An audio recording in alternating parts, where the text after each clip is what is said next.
കൊച്ചിയിലെ ചന്ദർകുഞ്ച് ആർമി ഫ്ളാറ്റിൽ താമസക്കാരോട് ഓഗസ്റ്റ് 31-നകം ഒഴിയാൻ നിർദ്ദേശം. ബലക്ഷയം കണ്ടെത്തിയ B-C ടവറുകളിലെ താമസക്കാർക്കാണ് മുന്നറിയിപ്പ് നിർദ്ദേശം നൽകിയത്.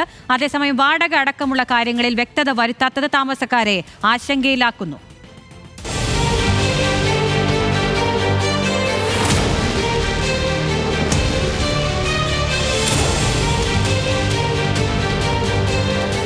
കരസേനയുടെ നിയന്ത്രണത്തിലുള്ള ആർമി വെൽഫെയർ ഹൗസിംഗ് ഓർഗനൈസേഷൻ നിർമ്മിച്ച വൈറ്റിലയിലെ ഫ്ളാറ്റുകളിൽ B-C ടവറുകളാണ് നിർമ്മാണത്തിലെ അപാകത മൂലം താമസയോഗ്യമല്ലാതായിരിക്കുന്നത്.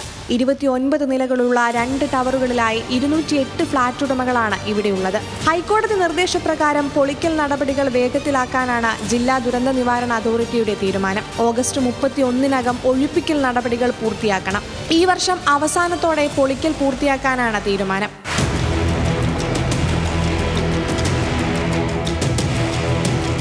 പൊളിക്കുന്ന 2 ടവറുകളിൽ താമസിക്കുന്നവർക്ക് വാടകയായി പ്രതിമാസം 30,000 രൂപ മുതൽ 35,000 രൂപ വരെ നൽകാനാണ് കോടതി നിർദ്ദേശം. അതേസമയം നിലവിൽ അവിടെ താമസിക്കുന്നവർക്ക് മാത്രമാണോ അതോ മുഴുവൻ ഫ്ളാറ്റ് ഉടമകൾക്കും ഈ തുക ലഭ്യമാകുമോ തുടങ്ങിയ കാര്യങ്ങളിൽ കൂടുതൽ വ്യക്തത വേണമെന്നാണ് താമസക്കാരുടെ ആവശ്യം. കെട്ടിടം അപകടാവസ്ഥയിലായതിനെ തുടർന്ന് പലരും നേരത്തെ തന്നെ ഫ്ളാറ്റുകളിൽ നിന്ന് മാറി താമസിച്ചിരുന്നു. ഫ്ളാറ്റുകളുടെ നിർമ്മാണ കാലാവധിയും ഇന്റീരിയർ ജോലികൾ സംബന്ധിച്ചുമുള്ള കാര്യങ്ങളിലും താമസക്കാർ വ്യക്തത ആവശ്യപ്പെടുന്നുണ്ട്. പുതിയ ഫ്ളാറ്റുകൾ വേണ്ടവരുടെ എണ്ണമനുസരിച്ച് പുനർനിർമ്മിക്കുന്ന കെട്ടിടത്തിന്റെ മൂല്യം നിർണ്ണയിക്കണമെന്നും ഫ്ളാറ്റുകൾ ആവശ്യമില്ലാത്തവർക്ക് നഷ്ടപരിഹാരമായി നൽകേണ്ട തുക സംബന്ധിച്ച് മുൻകൂട്ടി തീരുമാനമെടുക്കണമെന്നും കോടതി നിർദ്ദേശിച്ചിരുന്നു. ഫ്ളാറ്റുകൾ പൊളിച്ചു നീക്കി പുനർനിർമ്മിക്കുന്നതിന് 175 കോടി രൂപയാണ് ചിലവ് പ്രതീക്ഷിക്കുന്നത്. ഫ്ളാറ്റുകൾ പൊളിച്ചു മാറ്റാൻ മാത്രം 10 കോടി രൂപ ചിലവ് കണക്കാക്കുന്നു.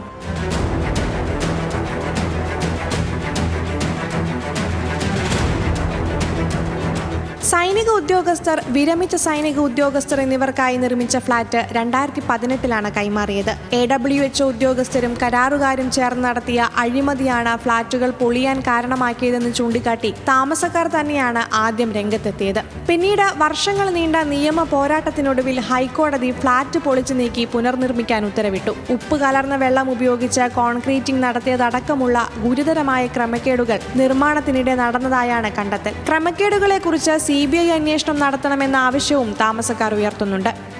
ന്യൂസ് മലയാളം, കൊച്ചി.